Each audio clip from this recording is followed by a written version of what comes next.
नमस्कार दोस्तों, मैं नील कमल यादव। आप देख रहे हैं जंगल तक। आज आप हमारे एक और इंटरव्यू में शामिल हुए हैं, जो हमारे साथ एक स्पेशल गेस्ट हैं मिस्टर श्रेयांश बुधिया जी, जिनका इंटरव्यू हम लेना चाहते हैं, जो कि नेचर कंजर्वेशन, एनवायरनमेंट कंजर्वेशन में बहुत काम करते हैं, काम कर रहे हैं। मेरा नाम श्रेयांश बुधिया है। एक छोटी सी संस्था रन करता हूँ मैं, द नेचर पीपल नेटवर्क नाम से।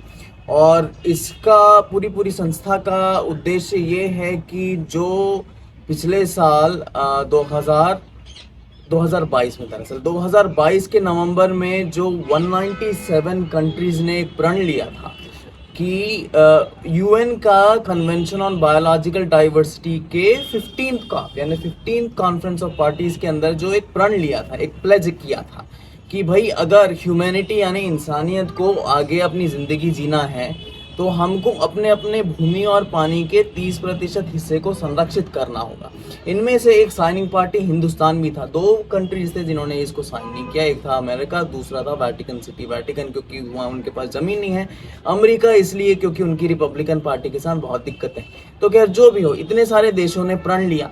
अब 30% भूमि और पानी का हिस्सा बचाना कोई मजाक की बात नहीं है, तो उसमें आपको कम्युनिटीज़ के साथ काम करना पड़ेगा। तो हमारी संस्था क्या करती है, हमारी संस्था ऐसे लैंडस्केप्स आइडेंटिफाई करती है दुनिया भर में जो कि किसी भी सरकार द्वारा संरक्षित नहीं है, लेकिन जिनके संरक्षण के पीछे कोई ना कोई किसी न किसी प्रकार का काम करने की कोशिश कर रहा है।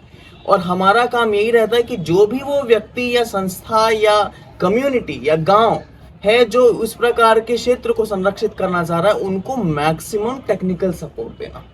तो एक तरीके से आप कह सकते हैं हमारी संस्था जो मैं चला रहा हूँ वो एक कंजर्वेशन एक्सेलरेटर है कि आपका अगर उद्देश्य संरक्षण है तो आपके उद्देश्य को हम आपको आपके उद्देश्य से कैसे मिला सकें, उसकी तरफ हम काम करते हैं। तो सर, सडनली मतलब ऐसा आपके साथ कोई एक्सपीरियंस हुआ या आपको कहीं से कुछ ऐसा लगा कि आप सडनली कंजर्वेशन की तरफ आए या ये आवाज़ उठाना चाहते हैं? सडन कुछ नहीं था, हमेशा से बचपन से था। मैं एक इकोनॉमिक्स में मैंने अंडरग्रेड किया और इकोनॉमिक्स में अंडरग्रेड करने का कारण मोटा मेरा सिर्फ पर्यावरण था, क्योंकि एक चीज़ मेरे को शुरुआत से बहुत लंबे समय से दिखती आई है और मैं देखता आया हूँ और मुझे समझ में आता गया है कि जो भी एनवायरमेंटल प्रॉब्लम्स हैं हमारे, जो कि हम फेस कर रहे हैं, उनके सल्यूशंस जो दुनिया मोटा ढूंढ रही है वो इकोनॉमिक्स में ढूंढ रही है। भाई अगर कार्बन एमिशन है तो कार्बन एमिशन कॉम्बैट करना है तो कार्बन टैक्स लगाओ, कार्बन टैक्स लगाओ तो मार्केट को आप इंसेंटिवाइज करोगे कि कार्बन इंटेंसिव प्रोडक्शन फैसिलिटीज कम की जाए और रिन्यूएबल एनर्जी और लोअर कार्बन एमिटिंग टेक्नोलॉजीज की तरफ शिफ्ट किया। तो एवरीथिंग हैज इकोनॉमिक सॉल्यूशंस। हर चीज के पीछे एक इकोनॉमिक वैल्यूएशन होता है। आप लोग पता नहीं, आप लोग सब पर्यावरण के विद्यार्थी हैं, आप लोगों ने शायद सुना होगा किसी ने वेल्स का, वेल मछली और अफ्रीकन फॉरेस्ट एलिफेंट्स का वैल्यूएशन किया कि कार्बन पोटेंशियल इनका कितना है और इनके सर्वाइवल से, वेल्स के सर्वाइवल से कितना कार्बन सेक्वेस्टर होता है। तो उसके हिसाब से उन्होंने पर वेल के पीछे $1 वैल्यू असाइन कर दी कि इससे पर्यावरण को जो फायदा हो रहा है फला फला इतने बिलियन या इतने मिलियन डॉलर का हो रहा है। तो this is very environmental unfortunate है ये कि जो भी एनवायरमेंटल हमारी प्रॉब्लम्स है उसको सिर्फ हम एक इकोनॉमिक एंगल से देखते हैं, लेकिन ये किया जाता है। तो मेरा पूरा का पूरा शुरुआत से इकोनॉमिक्स लेने का या इकोनॉमिक्स में घुसने का कारण ही यही था कि पर्यावरण के जो सोल्यूशन है मैं एक इकोनॉमिक एंगल से एक्सप्लोर कर सकूं। तो सर, जो आपने अभी जैसे कहा कि इकोनॉमिक्स से आप अंडरग्रेजुएट और मास्टर्स की, तो आपने मतलब कहाँ से ये पढ़ाई कहाँ से कंप्लीट की? मेरी पढ़ाई तो सब बाहर थी। सब बाहर थी मतलब सर कुछ मतलब एक जॉर्ज वाशिंगटन यूनिवर्सिटी करके है वाशिंगटन डीसी में, वहां से मैंने पढ़ा। तो सर मतलब आपने पढ़ाई बाहर से की, बट सडनली आप इंडिया मतलब यहाँ ही क्यों करना चाहते? क्योंकि वहाँ भी तो ये सारी चीज़ें हो रही हैं, तो फिर आप वहाँ पढ़ाई किए या ऐसा कुछ एक्सपीरियंस या अच्छी नॉलेज जो यहाँ नहीं मिलती है जो आपने वहाँ से ग्रैब करी, फिर आपको यहाँ कुछ करना था इस वजह से या ऐसा? तो सर्कमस्टेंशियल है, और सर्कमस्टेंशियल है कि कोविड के कारण मुझे आना पड़ा। और सच कहूँ तो पूरा अभी मैं यहाँ नहीं हूँ, पूरा मैं यहाँ नहीं हूँ, यानी मेरा वहाँ भी प्रेजेंस है और मेरा कुछ और देशों में इधर उधर थोड़ा सा प्रेजेंस है। मेरे जो कंजर्वेशन जो एक्सेलरेटर प्रोग्राम मैंने बताया उनका प्रेजेंस इन देशों में, तो मेरे जो अच्छे कॉन्टैक्ट्स हैं उनके माध्यम से इन सब देशों में कंजर्वेशन प्रोजेक्ट्स में मेरा प्रेजेंस पहले से है ही। तो focus is not on a country या एक लोकेलिटी या रीजन में यहाँ का हूँ इसलिए यहाँ हूँ, but focus is on conservation projects. तो सर मतलब आपको इस फील्ड में सपोर्ट की बहुत ज़्यादा ज़रूरत पड़ती है, तो how do you get the support from other people और योर फैमिली और योर टीममेट्स, और you are only one involve या कोई और भी आपके साथ है या काम कर रहा है एक या एक करना एक चाहता है? बहुत अच्छा सा, and yes we are always open to talented people, to passionate people wanting to join us. We are a budding organisation, यानी हम अभी बढ़ते हुए ऑर्गेनाइजेशन है, तो वी ऑलवेज नीड पीपल। तो सपोर्ट की जहाँ तक बात होती है, तो हमारे पास सपोर्ट ऐसे ही लोगों का, ऐसे कॉन्जर्वेशनिस्ट का है और ऐसे कनेक्शंस का है, ऐसे अच्छे लोगों का है जो कि संरक्षण में काम करना चाहते हैं और जिनका एक ट्रैक रिकॉर्ड है Yes, sir. कि उन्होंने 5 साल इतना किया, 6ठे साल इतना किया, वो यही संघर्ष देखे और वो ये देखते आ रहे हैं। ऐसे लोगों का सपोर्ट है, इसी कारण जो भी हम कर रहे हैं, ये जो भी हम करने की कोशिश कर रहे हैं, वो आगे बढ़ पा रहा है।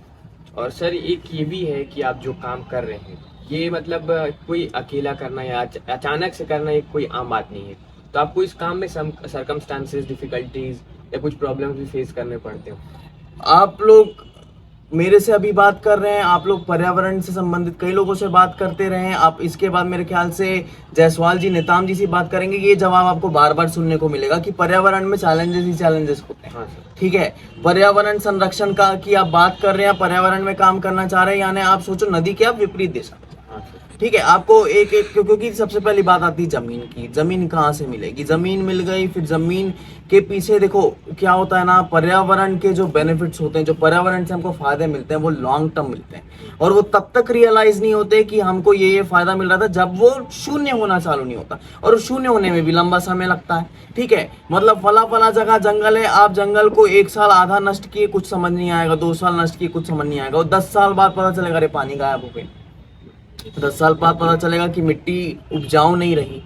तो चूंकि ये पर्यावरण के साथ एक समस्या है कि जो भी उसके कॉन्सिक्वेंसेस होते हैं वो लॉन्ग टर्म होते हैं, वो समझ नहीं आते कब आ जाते हैं, और जब वो आते तब समझ में आता हमको ये नहीं करना था। उस कारण से किसी भी प्रकार के संरक्षण, किसी भी क्षेत्र के किसी भी प्रकार के पर्यावरण संरक्षण के मुद्दे के बारे में बात करना और उसको उभार के लाना और उसमें काम करना बहुत मुश्किल होता है। तो ये सारे चैलेंजेस तो हर कोई फेस करता है, ये हम भी कर रहे हैं। और मेरे ख्याल से इसका तरीका यही है कि आप इन नेताम जी से और जायसवाल जी से और डिटेल में सुनेंगे, क्योंकि ग्रास रूट्स में वो अच्छे से जुड़े हुए हैं। इसका जो मेरे को समझ में आता है कि जो तोड़े वो यही कि आप जो ग्रास रूट्स और लोकल जो कम्युनिटी है, जो सीधा एडजेसेंट है इन जगहों के, उनके साथ आप काम करिए, वो ही एक तरीका है, उसी से आप तोड़ निकाल सकते हैं, नहीं तो नहीं निकाल सकते। और मेरे ख्याल से ये जो नदी वाला जो पूरी कहानी है, नदी संरक्षण की, गंगा नदी ग्राम सभा अभयारण्य की जो बात है,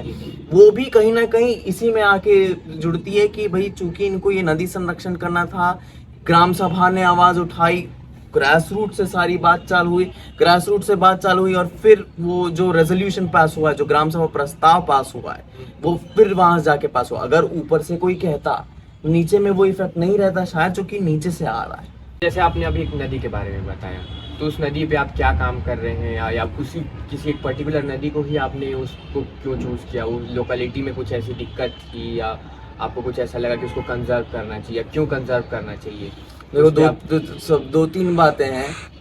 मैं उस गांव का निवासी तो हूँ नहीं, ठीक है, तो पहले तो आप अपने दिमाग से ये निकाल लो और भूल जाओ कि उस नदी को मैं बचा रहा हूँ, उस नदी को वहां के गांव वाले बचा रहे हैं। ठीक है, उन्होंने शायद कुछ देखा होगा, उन्होंने शायद कुछ समझा होगा, उनको लगा होगा कि उनके नदी में पानी बहता है, अन्य नदियों में पानी नहीं बहता, उनकी नदी में इतनी प्रकार की मछलियां, अन्य नदियों में इतनी प्रकार, कुछ हुआ होगा, उस कारण से वो बचा रहे। उन्होंने ये तो यही है कहानी कि उन्होंने इस चीज को देखा, उनकी जो वहां जो नदी बहती है उसका भी स्तर कई सालों से गिरता आ रहा है, परंतु उनका भाग्य ऐसा है या उनका काम ऐसा समझ लो कि उनकी नदी की स्थिति इतनी बदतर नहीं हुई है जो इस क्षेत्र की अन्य नदियों में हुआ।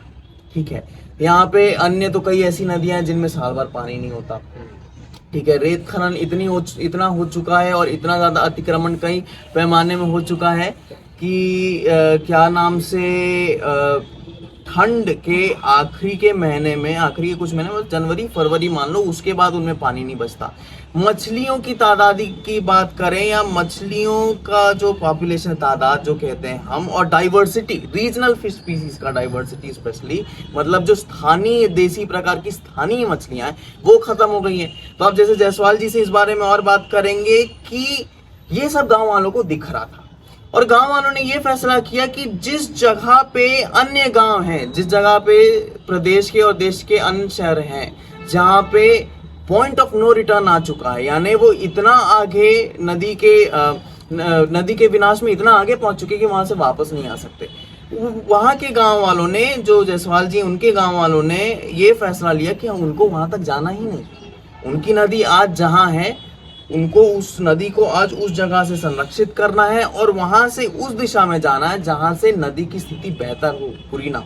अब इससे उनको फायदे दिख रहे हैं, भाई कृषि हुआ, कृषि में फायदा दिख रहा होगा ताकि पानी आए, पीने के पानी में फायदा दिख रहा होगा, इको टूरिज्म में भी थोड़ा फायदा दिख रहा होगा, गांव में कुछ लोग हैं जो मछुआरे हैं तो उनको उस दृष्टिकोण से भी फायदा दिख रहा होगा कि अगर मछलियों की संख्या लगातार बनी रहती है तो उनका रोजगार नहीं जाएगा। तो ये सारी कई सारी चीजें, और इस कारण से सबके सब उसमें लगे हुए हैं और इस कारण से उस गांव ने मेरे ख्याल से घोषित किया इस संरक्षण। सर ऐसा क्या कारण था, मतलब उससे कुछ पहले कार्य हुए होंगे जिससे मतलब नदी को बचाने की जरूरत पड़ी होगी, तो उनमें किन लोगों का मतलब ऐसा क्या इन्वॉल्वमेंट था या क्या रीजन था कि मतलब उसमें जो आपने बोला कि फिश काउंट्स कम हो रही हैं, वाटर लेवल डिक्रीज हो जाता है, तो ये क्या? देखो एक सिग्निफिकेंट तो ये था कि गांव वालों ने खुद ही देखा, खुद ही देखा कि पानी जल स्तर वगैरह कम हो रहा है, ठीक है। तो एक ट्रिगर तो वो खुद ही था कि भाई अगर गर्मी के मौसम में इतना इतना फीट पानी रहता था, अब वो 20 से 30% घट गया, मैं आंकड़े बना रहा हूँ, मगर ऑब्जर्वेशन के रूप में उन्होंने ये देखा कि पानी इतना घट गया और मछलियाँ इतनी ज़्यादा मिलती थी, इतनी कम मिल रही हैं। तो एक तो ट्रिगर पॉइंट वही था कि भाई कुछ तो हो रहा है। फिर दूसरा, आसपास बार बार अखबारों में, मीडिया के माध्यम से, अपने मित्रों, अपने प्रियजनों के माध्यम से अन्य गांव के लोगों को देखते हुए कि भाई उनके गांव में क्या हुआ, और उनके गांव में तो ऐसा हुआ कि वो नदी विलुप्त ही हो गई। तो जब वो दो फैक्टर आते ना कि भाई मेरे गांव की नदी में 10 साल पहले या 5 साल पहले इतना पानी था, आज इतना है, इतनी मछलियां थी, आज इतनी है, और देखो फला के गांव में ऐसा था, अब कुछ बचा ही नहीं है, वो नदी समझ में भी नहीं आती कि नदी है कि नहीं है, और उसके ये परिणाम है। तो ये जब दो फैक्टर दिखते हैं ना तो लोगों के दिमाग में कुछ बात, हाँ, ये हुआ है। पूरी कहानी दरअसल उस गांव की यही है कि ये हुआ है, और प्रेरणा के रूप में इस देश में, हमारे देश में नदी संरक्षण के लिए पहले भी काम हुआ है, ऐसा नहीं है, और नदी संरक्षण के लिए काम होता रहा है, कई असफल रहे, कई सफल रहे हैं। तो प्रेरणा के रूप में जैसे उत्तर भारत में, राजस्थान में राजेंद्र सिंह जी हैं, वाटरमैन ऑफ इंडिया, उन्होंने मेरे ख्याल से 7-8 नदियां, और वो लगातार करते जा रहे हैं ऐसी नदियां जो पेरेनियल होती थी, यानी साल भर उनमें पानी होता था, आज वो विलुप्त हो चुकी हैं। उन नदियों को उन्होंने फिर से पेरेनियल बनाया, फिर से उनको रिवाइव किया, वापस लाया। तो अब ये गांव वाले ऐसे लोगों की तरफ भी प्रेरणा के लिए देख रहे हैं और तकनीकी सहायता के लिए देख रहे हैं, और उनसे सीखने की कोशिश कर रहे हैं कि कैसे उन्होंने जो काम किया उसको वो यहाँ कर सके और अपनी नदी को पुनः जीवित कर सके। हालांकि वो नदी बहुत बुरी स्थिति में आज नहीं है, मगर बात वो ये है कि वो बुरी स्थिति में जाना नहीं चाहते। संरक्षण की बात हमेशा ये नहीं होती कि कुछ खत्म हो रहा है तो बचा लो। संरक्षण की बात कई बार ये भी होती है कि आज हमारे पास है, हम अभी से बचा के रख लेते ताकि कल खत्म ना हो जाए। सर आपसे मेरा एक आखिरी सवाल है, आपने तो इस एक नदी के बारे में बात किया, वैसे ही मतलब आपके एरिया में, क्षेत्र में और सी नदियां हैं, तो उसके प्रति आपका मतलब क्या step, what are the steps you are taking, और व्हाट आर? अभी तो सिर्फ बातें हो रही है। देखो क्या होता है ना, आप हो एक व्यक्ति, आपके साथ हैं 10 लोग, ठीक है, आप जिस क्षेत्र में रह रहे हो उसकी आबादी कितनी ज़्यादा है, कितने सारे लोग हैं, कितने सारे, आप एक पॉलिटिकल स्ट्रक्चर देख लो, एक बिजनेस स्ट्रक्चर देख लो, तो आपको कुछ भी करने के लिए, अब जैसे यही नदी है, इसी के संरक्षण के लिए हम MSME से लेके सरकारी योजनाओं से लेके UN की योजनाओं से लेके सब तरफ बात कर रहे हैं ताकि सही में वो नदी संरक्षित हो पाए, ठीक है, सिर्फ कागजों में नहीं, वो वास्तविकता में वो नदी बच पाए, और वास्तविकता में उस नदी की स्थिति बेहतर हो। हम रिसर्च भी देख रहे हैं, हम उसको क्वांटिफाई करना चाहते हैं, हम उसके बेसलाइन तैयार करना चाहते हैं, पैमाने एवं आंकड़ों के साथ, ताकि हम मेजर कर सके कि आज अगर नदी इतनी बदतर थी, 5 साल बाद बेहतर होती है तो किस पैमाने में किस दर में बेहतर हो पाती है। ठीक है, तो सारी की सारी बात यह है कि अगर आप जो कह रहे हैं कि आपके क्षेत्र में और इतनी नदियां, आप उनके लिए क्या कर रहे हैं, तो अभी मैं ये कर रहा हूं कि अभी पहले एक नदी में अच्छे से काम कर सकूं, ताकि मैं ये जो कर रहा हूँ ये अगली जगह रेप्लिकेट हो पाए और मैं बाकी जगह भी आगे बढ़ सकूं और बाकी लोग भी जो मेरे साथ हैं वो भी इस मॉडल को आगे बढ़ा सकें। थैंक यू सर, आपसे मिलकर बहुत अच्छा लगा। और ये आप काम कर रहे हैं, हमें मतलब इतने लोगों में आपने ये काम करना चाहा, मतलब आपका देख के हमको बहुत अच्छा लगा। Thank you so much for your grateful interview. तो जैसे कि आपने सुना, सर ने जो इंटरव्यू दिया, ये नदी बचाने के पर काम कर रहे हैं, तो आप भी एक इस देश के नागरिक, इस राज्य के नागरिक होने के नाते ऐसा नहीं है कि सिर्फ इन्होंने कदम उठाया, आप भी इस पे कदम उठा सकते हैं। आप भी छोटी सी स्टेप्स, छोटी छोटी चीज़ें कर सकती है। ये नहीं कि हमें दुनिया ही बदलना है, अपनी छोटी लोकेलिटीज़ में जो भी जितनी भी कुछ भी टॉपिक्स पे कंजर्वेशन करने की बात है आप कर सकते हैं। धन्यवाद।